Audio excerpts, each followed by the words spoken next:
Welcome to the Arizona Movement for a People's Party. My name is Lee Folks. There continues to be an ever increasing frustration around the country with the two-party duopoly of the Democratic Republican Party, which are basically two private factions of the same elitist political party. We, the people in Arizona, are fighting to actually have a voice in our government.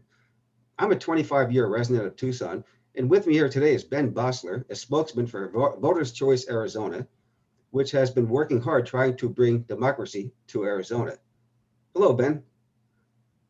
Hi, Lee. Hi, can you tell us how long you've lived in the Phoenix area? I was born in Canada, but I came down here when I was 2 years old. And so I grew up in Chandler.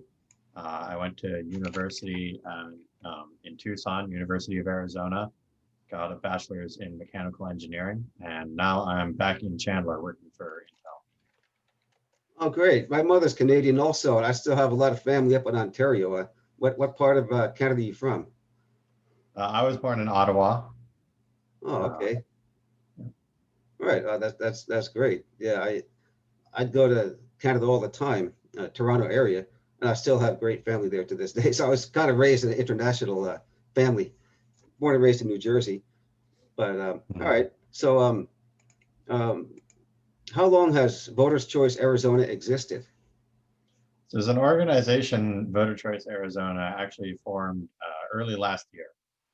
So we're a fairly new organization, just kind of starting out of trying to build this movement to get ranked choice voting implemented in Okay, so Arizona. so you said 2020, right?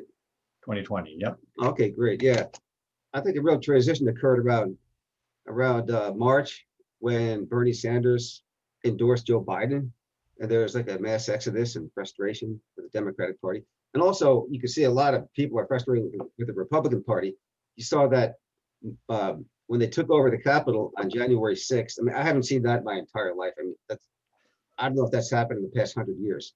So you can see there's frustration with both parties, with we the people in general. And Yeah. so, all right, so you've only been in existence for a year, but that's a really good sign because now you know there's some momentum going. All right, That's so right. can you explain what ranked choice voting is? Yeah. So ranked choice voting is a simple reform to the way we vote. It's a simple upgrade to the ballot. And what you do is instead of just having one vote for one person, right? What you do is you take your ballot and you can rank your choices from first, second, third, and so on, to however many you want to rank. And if your first place doesn't win, doesn't get elected, then your vote will automatically transfer to your second place candidate. So this gets rid of, the spoiler effect. This gets rid of you no longer, there's no possibility of wasting your vote or anything like that because your vote will always be counted. So that if you've ever gone to vote and you're trying to debate between whether, there's a candidate that you really like, but you don't think they're going to win, whereas there's another candidate that you don't like as much, but they might win, and then another candidate that you absolutely hate and they might win as well, right? This gets rid. So normally when you right now you have to choose, do I vote for the person who's my favorite or the person who I think might actually win? And with ranked choice voting, you don't have to do that. You just rank, this is my favorite, number one, and if they can't win, then your vote will automatically transfer to your next favorite. Well, that sounds like a very democratic principle. And of course, technically, we never were a democracy. We've always been a representative Republican, or republic, I should say. And we never were technically a democracy, but of course, we want to democratize things more. And this is absolutely democratic. Yeah, All right. absolutely. And the other thing advantage about this is that there's, because there's no more spoiler effect, there's also no more um, winning with 40 something percent of the vote, right? This way ensures that whichever candidate wins Right. ends up with a majority of the vote. Because when you're doing those runoffs, you keep eliminating candidates until Correct. you get down to one that has a majority of the vote.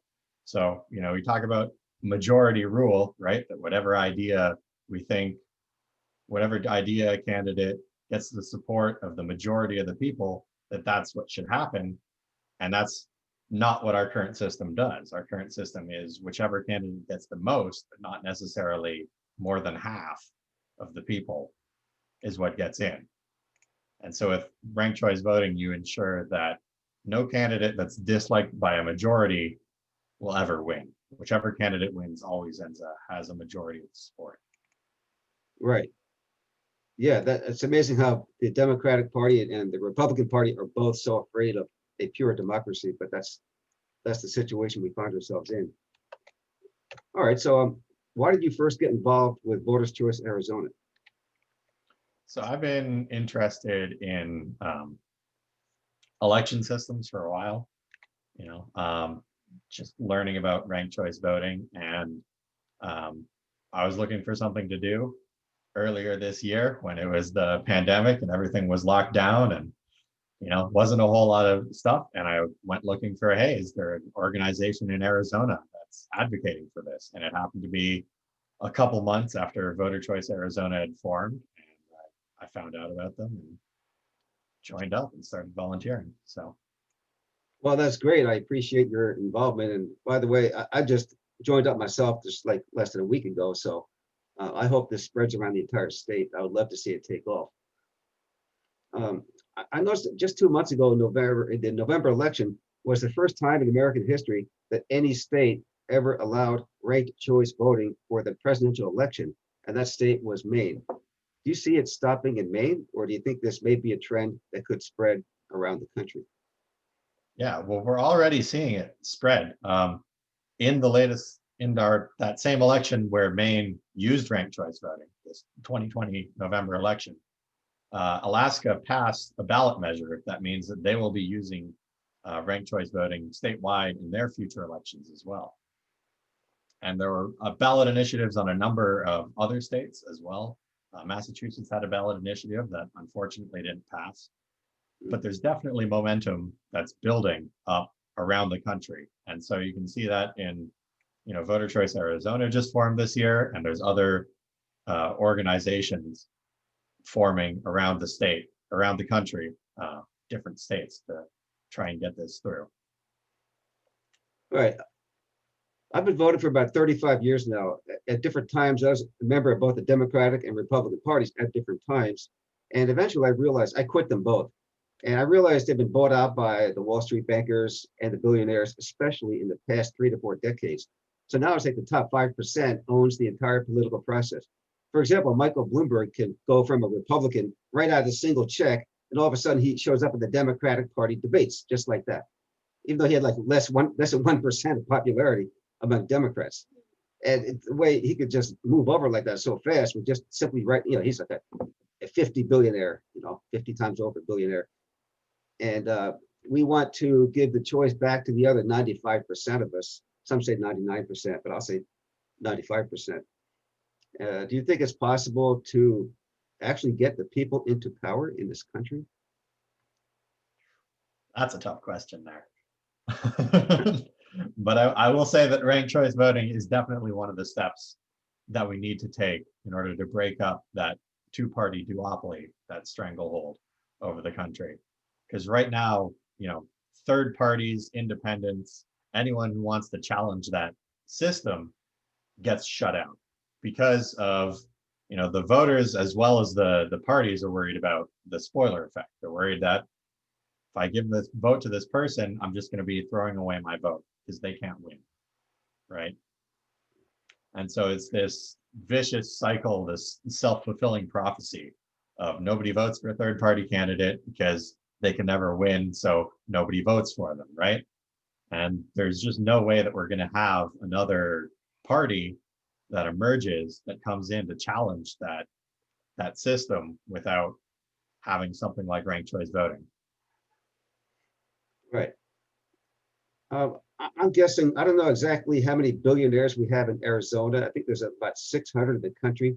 So I'm guessing that there's probably 10 to 15 billionaires in Arizona. There's a few in Tucson, even more in the Phoenix area.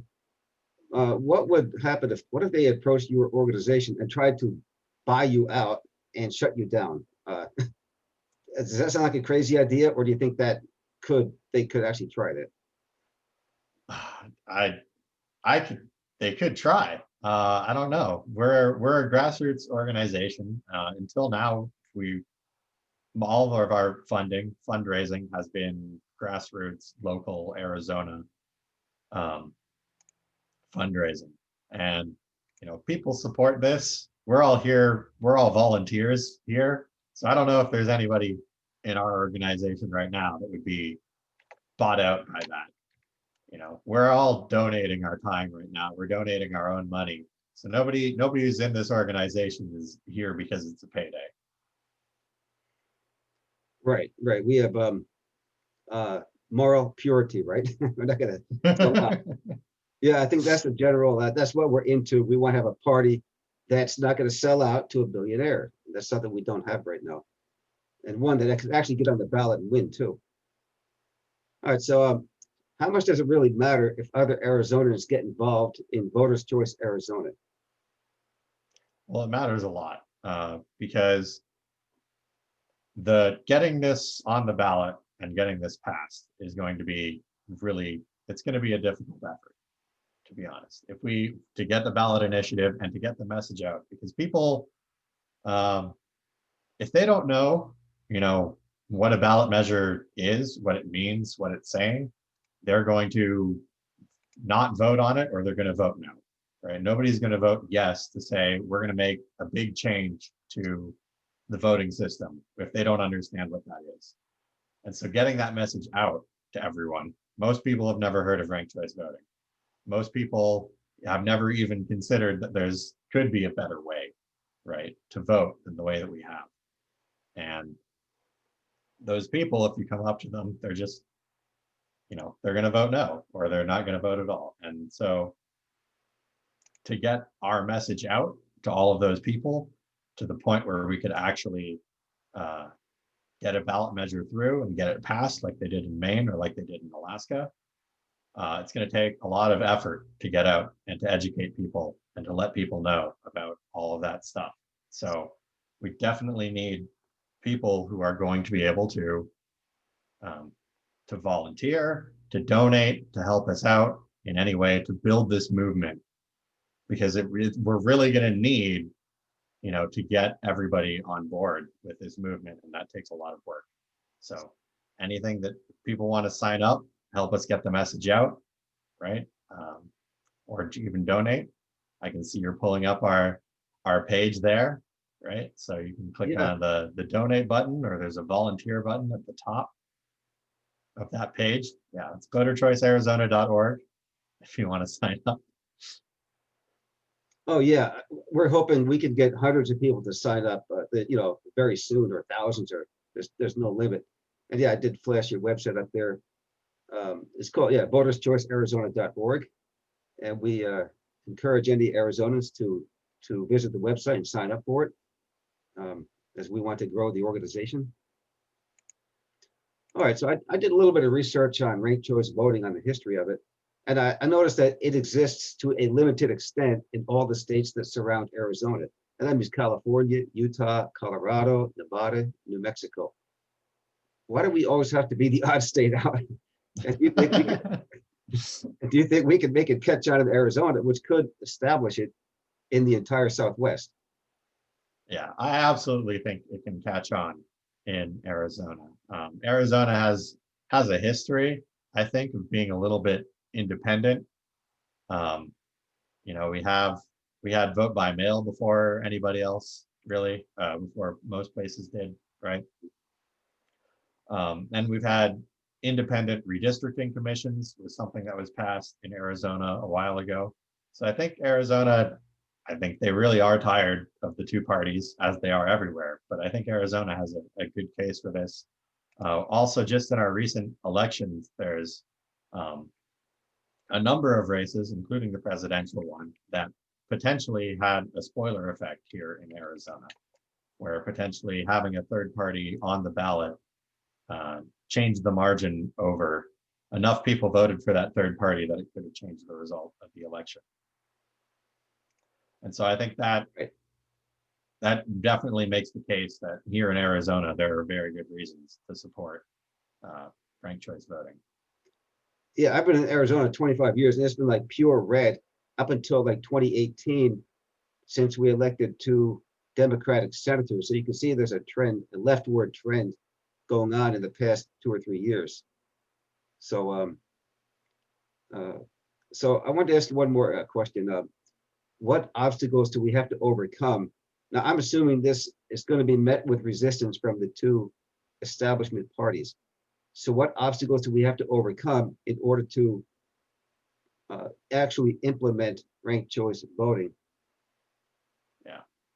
Well, the first one is just going to be getting the word out. It's just going to be letting people know what ranked choice voting is and how it works. Because once you get people on board with it, once people understand what it is and how it works, almost everybody can get on board with, yeah, that's something that's going to make our democracy better. That's going to make how we vote better. That's going to make our politicians more accountable, right? We're going to have third parties. We're going to ensure that there's majority rule. Everybody can get on board with that. The big obstacle is getting that message out. And then the other obstacle is going to be disinformation that's going to come from, the parties in power definitely have an incentive to potentially be against ranked choice voting, right? And we'll see how that plays out here in Arizona. It might be one party that comes out against it, or it might be both parties that come out against it. But that's definitely something that we're going to have to be prepared for. Is there will be people. Massachusetts faced that same problem. Maine faced that same problem of one of the parties coming forward and opposing it and trying to make it seem like it's something that's more complicated than it really is, trying to make it seem like it'll be more expensive than it is, stuff like that. So Yeah, last year in the Democratic primaries, I realized that party cheated quite a bit in many states, but actually in 6 states, they actually did allow ranked choice voting to be used in the primaries of 6 states. So at least that's, there's some acknowledgement by the Democratic Party that this might be a system that they're open to, although they still have a long ways to go. mhm, yeah. Yeah, okay, so you mentioned that the important part is getting the message out. How do you propose to do that? So right now we're focusing on building our organization, right? And so that includes outreach to people like you, right? Spreading our message. We've got social media where we're finding more people and followers and spreading the message that way. It's been difficult because of the pandemic to go out and meet people in person. So we haven't been doing much of that, but outreach like this is a great way that we're growing our base, growing our supporters. We have meetings every month, monthly meetings for the whole organization, which you can find information about on Facebook. I think also on our website if you're interested in showing up to one of our monthly meetings. So right now we're focused on, we want to get the 3 big things. We want to grow our organization first, so that if we ever do get, once we get a ballot initiative, something on the ballot for people to vote on, that we have the momentum in the organization that we can really leverage that into getting people, getting the information out. So right now we want to build our organization through getting volunteers, getting donations, fundraising, and getting endorsements from various political figures. That sounds great. Yeah, I really like the momentum I've seen in the past year. We are actually getting organized to reorganize the entire political structure of this country, which is way overdue. Okay, I have a personal question for you. Did you Sure. make any resolutions for 2021? My resolution for 2021 is actually to take more vacation time, because last year, and I think it was just because of the pandemic, I ended up leaving some of my vacation on the table that I had. And so that's my personal resolution, is to take a break a little more. Yeah, we got to chill sometimes, right? We're human. We got to have some time for respite. Yeah. Um, okay, so is there anything else you'd like to add that I may not have covered? I don't think so. I think, you know, just trying to get more people into this organization. So you can find us on voterchoicearizona.org. You can find us Voter Choice Arizona on Facebook, on Twitter, if you're interested in coming and seeing what we do and helping out any way you can. All right. Well, thanks a lot, Ben. I really appreciate you taking the time to help promote ranked choice voting. And I'm sure I'll see you on a Zoom meeting coming up pretty soon. And we'll keep in touch and let me know if there's any new developments that we can cover in the future. All right. Thanks for having me. Oh, nice to have you. All right. If you like this video, please hit the like button, subscribe, and share it with friends. Thank you.